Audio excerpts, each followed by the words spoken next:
Akala niya ay binata siya at hinanap si Eileen Su. Sa Trade Square, ang pinakamaunlad na sentro ng lungsod ng Batch, nakabitin ang Holy Pharmacy Board sa harap ng botika sa kalye. Isang matangkad na lalaki ang pumasok mula sa labas ng pinto. Ang tindera ay isang mag-aaral na higit sa 20 taong gulang. Ilang araw na itong hindi nagagawa. Sa mukha may konting pamumula. Kakalabas lang ng school. Nagmamadali akong pumunta sa sombrero. Maligayang pagdating, Ginoo. Pasensya na po. Nagsisimula pa lang ang mga salita ng estudyante. Nakadikit sa bibig ko. Huwag magsalita. Nakatayo siya na nakatulala sa pwesto. Nakatitig sa taong nasa harapan mo. Iyon ay isang binata na mukhang mga 20. Napakataas ng katawan at napakabigat. Isa sero daliri ang pinahaba, medyo mahaba ang itim na buhok, ang kanyang balat ay kasing puti ng isang jade na para bang ito ay kumikinang. Simpleng damit ang suot niya sa harap ng dalaga. Tingnan mo ang tindahan. Gawing katutubo ang mga babae. Naalala ko ang mga Amerikano sa pabalat ng nobela. Pag-ibig sa wika, sinumpa niya yon. Wala pa siyang nakilalang mas gwapo sa buhay niya. Para kang may dalang magandang filter. Tuan aking binata, body sparkling na tanong ni Kia sa schoolgirl. Nandito ba si Eileen Su, commander ni? Ang gwapo ng lalaking ito. Nauutal ang babaeng mapagmahal sa lalaki. Elemento ng halin. Nasa opisina si Miss Ha, kaya pwede kitang ihatid doon.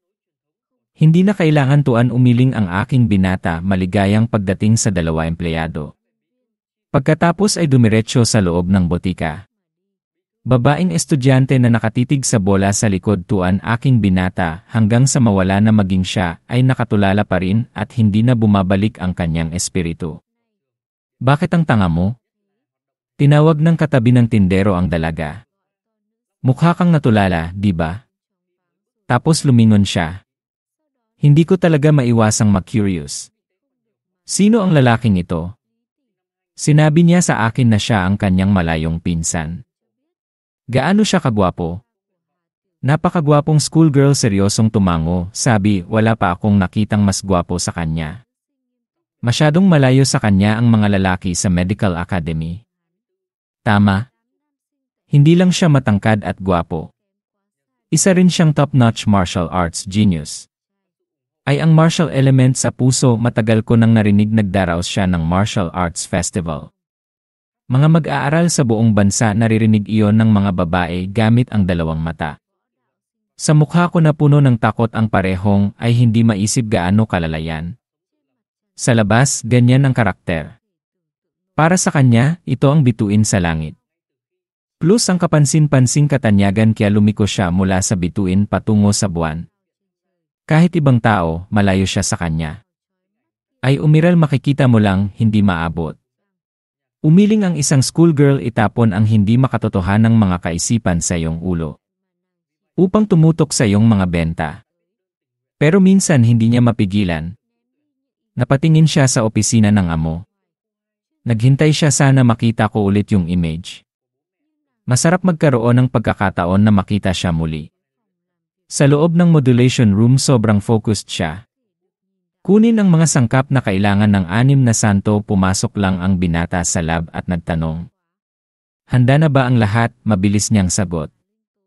Tapos na. Nasa loob na lahat. 6 na santo ang nakatayo sa pwesto at itinaas ang kanilang mga kamay. Ang magiging asawa. Si Eileen ay napakamalay sa sarili na puntahan magsuot ng pharmacist outfit at protective mask para sa kanya. Sinabihan siya ng binata na gumawa ng mabuti. Ang elementong hilin ay naiinip na sinabi sa 6 na santo, may nangyari sa nanay ko doon. Kailan mo ako matutulungan? Sagot ng binata na may malamig na mata. Sige, hintayin mo akong matapos ito. Pupunta ako, tulungan ka. Huwag kang mag-alala.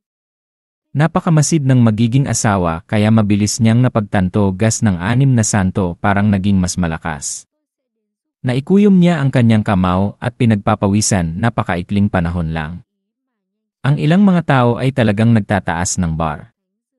Makabuluhang martial arts sa 1 taon na si grabe naman. Anim na santo ay hindi lamang ipinagpaliban mental force scanning sa pamamagitan ng dispatching room. At pagkatapos ay magsisimula na kaming magsanay. Kunin ang kanyang mental strength ngayon. Mayroong humigit kumulang 1-0 antas 6 na doktor. Hindi sila kasing epesyente niya. Maraming halamang gamot ang inuri ng 6 na santo ra hindi lang siya nag-antala kahit 1 segundo. Ang bawat hakbang ay tumpak at perpekto. Maraming trabaho sa mata. Pagkatapos ay magsimula tayo. High-class pharmacy room sa harap ng 6 na santo isang beses na na-overhaul ni Halin Su ito ay naging isang pabrika ng parmasyutiko ngayon.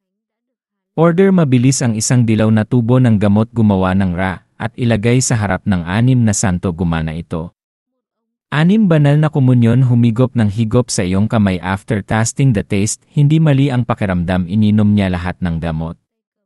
Sa tulong ng espiritual na puwersa. Walang kahit kaunting likido sa tubo. Ito ay mas malinis kaysa sa paggamit ng tubig sa paghuhugas. Napakabilis na naramdaman ng 6 na santo ang epekto ng droga. Pakiramdam na ito ay isang mainit na daloy ng init na sa katawan niya. Isang bahagi na nagiging gas ng dugo ito ay isang bahagi na bumubuhos sa walang kamatayang selda sa gitna ng noo. Ang isa pang bahagi ay muling nagtatagpo sa harap ng dibdib ang dugong kasing laki ng itlog ng manok ay unti-unting namumuo. Nagbibigay ito ng makulay na liwanag. Ito ay talagang muling isinilang. 6 banal na tandang sa pangalawang pagkakataon na tumigil ako sa pagdurugo, ako lang. Binata, tingnan mo ang mga basura sa harap mo. Naungol ang mga materyales lamang ay nagkakahalaga ng ilang daang milyon. Kung papalitan mo ang lahat ng mga cell sa katawan na may walang kamatayang mga selula, natatakot ako na ito ay magiging isang kakilakilabot na astronomical na numero. 6 na santo na hinahaplos ang pagmumuni-muni ang negosyo ng Halin Element, mahigit 1 bilyon lang ang kinikita nila sa isang taon. Ito ay tumatagal ng mahabang panahon upang makalikom ng sapat na pera. Hindi makapaghintay ang 6 na santo. Biglang naisip ng binata, may tama. Narinig ko ang tungkol sa pagpunta sa larangan ng digmaan. Ang pagkakaroon ng kapangyarihan ay parang pagkuha ng pera. 6 hinubaran ng mga banal ang parmasyutiko, sara itapon ang disposable mask at guwantes pagkatapos ay ilagay sa isang kalmadong mukha. Lumabas ka sa drug lab, hindi ka dapat malate. Tara na. Sana huwag akong lokohin ng mga masigasig na netizens. Pagkatapos ay 6 na santo ang pumunta sa paliparan ng batch, hanapatingin ang binata sa telepono. Mukhang maraming trabaho ang guro. Wala man lang akong oras tumawag. Sabi ko magbigay ng pagmamahal. Dumating ang niebe para sunduin ako. Ngunit binago din ang plano, alerto ba ang larangan ng digmaan? Kailangan nating tumawag ng emergency. 6 na santo na nakatalikod sa upuan nakatingin sa langit sa labas ng bintana. Sa malalim na bughaw na langit may mga ulap na kasing puti ng lumilipad na niebe. 6 na santo ang nagsasalita sa kanilang sarili, kagandahan sa harap mo. Ang lahat ng ito ay dahil ginagamit ng mga frontline na sundalo ang kanilang dugo. At buhay bilang kapalit. Kung ikaw mismo ang may pagkakataong dumalo sa tahimik na bahaging ito, pagkatapos ay dapat nating madama ang isang bagong malalim na pakiramdam ng karangalan, tama, dati mula sa sistemang alam ko. Malalim sa frontline ng Eastern Military District. Maraming minahan ng ginto. Kasalukuyang inookupahan ng mga dayuhang hayop, ang silid ay hindi pinagsamantalahan. Gusto kong kumita ng malaki sa maikling panahon. Baka isa lang ang daan papunta sa akin. Kahit na nahukay ko na ito dati. Naalala ng binata ang huling beses na naglakbay siya sa Buffalo Head Mountain. Dati sa akin sa airport ay may dumadagundong na eroplano. Ang tunog ng mga eroplano na patuloy na lumilipad, isang eroplano, dahan-dahang lumapag ang pasaherong puti ng niebe, may fighter jet sa likod nito. Sumunod naman ang full body black, tumayo ang lahat sa waiting room. Nakatingin sa bintana ang isa sa mga college girls. Sigaw, nandito na ang eroplano namin. Mayroon ding mga fighter jet. Dapat may misyon. Tara na. Dumating na ang boarding notice. Sorpresa batang 6 na Santos kiming gumawa ng isang batang babae ovulate gwapong lalaki pagkatapos ay lumapit ang dalawang babae sa 6 na santo at nagsimulang mag-usap. Gwapong lalaki sumakay sa eroplano, saan ka pupunta? 6 ang mga banal ay tumingin sa dalawang tao na tumatawa at sumagot sa kanilang mga bibig. Ang eroplanong sinasakyan namin at ang eroplanong sinasakyan mo. Hindi pareho isang mag-aaral na babae sa bintana ng pasilyo itinuro ang itim na manlalaban sa di kalayuan. Huminto lang ito. Natatawang sabi ng bisita, stop kidding, iisa lang ang pampasaherong eroplano dito. Hindi ka nakaupo dito. Maaari ka ring umupo sa kiyare. Ang isa pang batang babae ay tumingin sa 6 na santo. Sa tingin ko nakakatuwa ang maging bata at tumawa. Kumikislap ang mga mata niya at tumitig nakatitig sa kanya ng walang katapusan. Hay nakakatuwa bigla. Binuksan ng piloto ng isang eroplanong militar ang bintana ng sabungan. Tapos kumaway hello. Akala niya ay binabati siya ng piloto. Kumakaway paalam. O kumakaway na siya sa amin sa wakas.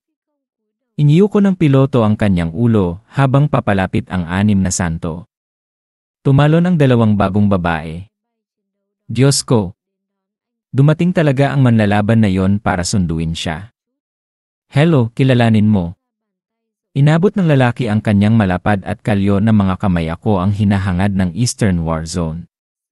Dibisyon 1,182 mga nasasakupan ng mayor na general na si Dufay Dutz. Huminto ang mga mata ng 6 na santo sa mga talim ng balikat ng lalaking ito. Para siyang manliligaw. Ang niebe at niebe ay hanay ng mga opisyal.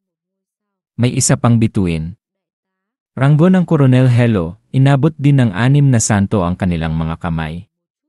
Nakipagkamay na may kaunting kahihiyan. Pagkatapos ay isipin ang tungkol sa pagtatanong. Ang kapitan ng banda at si Thieu Quan ay mga kamag-anak ng Ese. Madalas nakangiti at tumatango kami ng kapatid ko ang tiyuhin mo. Upang makita ang ranggo sa aking balikat. Sa hindi makapaniwala binata 6 santo bulungan ang ranggo ng koronel ay isang antas na mas mataas kaysa sa niebe. 6 na mausisa na mga santo ang nagtatanong sa koronel na madalas mahiyain ngayon ay pupunta na kami. Sa silangang harapan. Tama. Ang magiging asawa ay umiibig. Ang niebe at alon ay wala doon. Tanong ng binata. Bakit hindi sila dumating? Umiling, bueno, hindi ako pupunta sa distrito ng militar. Ang dalas ng kahihiyan kamakailan, lumitaw ang isang bagong puwang ng tubig sa paghuhukay. Stress sa frontline magkasama sila. Si Master Zai ay nasa harap na linya ng masamang digmaan sa loob ng maraming araw. Ang aming ika-5 koponan ay babalik. Sunduin ka at lumipad ka agad sa frontline. Ano ang nakikita mo? 6 sumagot ang mga banal. Wala akong kabaligtaran na opinyon, mayroon akong kaunting inaasahan. Kaya hanggang kailan tayo makakarating? Nahiya ang koronel nang marinig ang sagot. Napakalinaw ng mga salita at nagtanong ako. Hindi ka natatakot sa ese?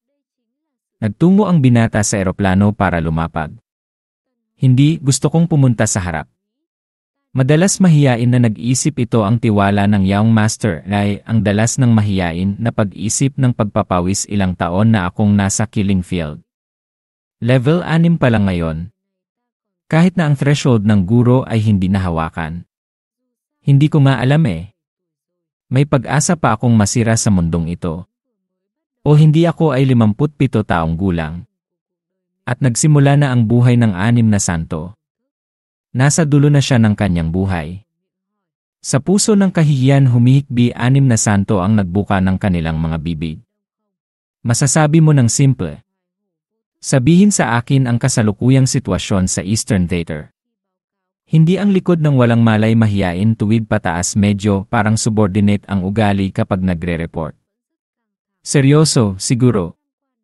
Sitwasyon ng pakikipaglaban sa Eastern War Zone sobrang kinakabahan pa rin ito ay isang maliit na pahinga sa huling 2 taon.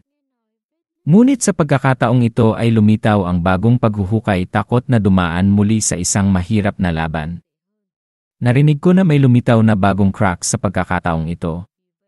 Maaari itong ma-rate bilang isang grado. At lumalala ito. Ang buong silangang teatro. Siguro kaya sila lumipat mamaya. Level IIS 6 Saint Flashing nagtanong pa ang Joblifix ay desentralisado din, syempre. Ang mga protesta, syempre, ay tumugon. Ang grado ng paghuhukay ay batay sa laki ng fissure. Ang parehong klase ng mga hayop upang ayusin. Sa pinakamababang antas magkakaroon ng 5 magkakaibang antas. Ang lalim ng mundo ay hindi maisip. Ang pinakamakapangyarihan ay ang nyaya. Sa yay ng mundo humanity ay spied sa ranang kabuang siyam buti na lang at walang tao sa long quotes. Pababa ang paghuhukay sa antas ng nyaya. Level La tapos Eve level AAE at B. 6 tinanong ng mga santo kung ano ang konsepto ng isang antas ng paghuhukay na paisip ng konti si Shame at sumagot. Kahit na ikaw ay isang antas 8 master. May panganib din na mahulog. Sobrang nakakatakot 6 na santo ang nakakaramdam ng mga kamanghamanghang tanong paano ang antas ng Y. Paano naman ang level E even level La hindi ito ikasyam na baitang martial arts. Ang pagpasok ay mahirap mabuhay. Sa teorya meron. Walang hiyang tumango ngunit ito ay sa teorya lamang. Dahil walang master. O isang martial artist na naglakas loob na pumasok ang pinakamababang antas ng daigdig. Isang himala kung masyado kang malalim, isang 5th level fighter normal ang antas 6 maaari din silang mabuhay sa isang antas isang butas. Naunawaan ng 6 na banal ito ay tulad ng paglalaro. Ang paghuhukay sa lupa ay isang uri ng kopya ng laro. Kung mas malalim ang pagtagos, mas mataas ang kahirapan. Tataas din ang risk factor. Ngunit hangga't hindi mo hawak ang pag-iisip na tumama sa pintuan iyon na lang ang natitira sa checkpoint. Walang masyadong delikado. Nahihiya dalas higit pa marami pang ang kuweba na hindi na kailangang pumasok. Sa harap lang ng kopya. Hintayin mo na lang na maubusan ang halimaw at patayin sila. Halika at linisin ang mga hayop. Ang aming frontline ay ganitong uri ng bagay. Youth 6 Saint clasps confident fist ganyan sira. Kung maaari nating dalhin ang SS level excavation, lubusang hindi nakabara para ma-expose natin ang katotohanan tungkol sa kung ang mga hayop ay invasive o hindi.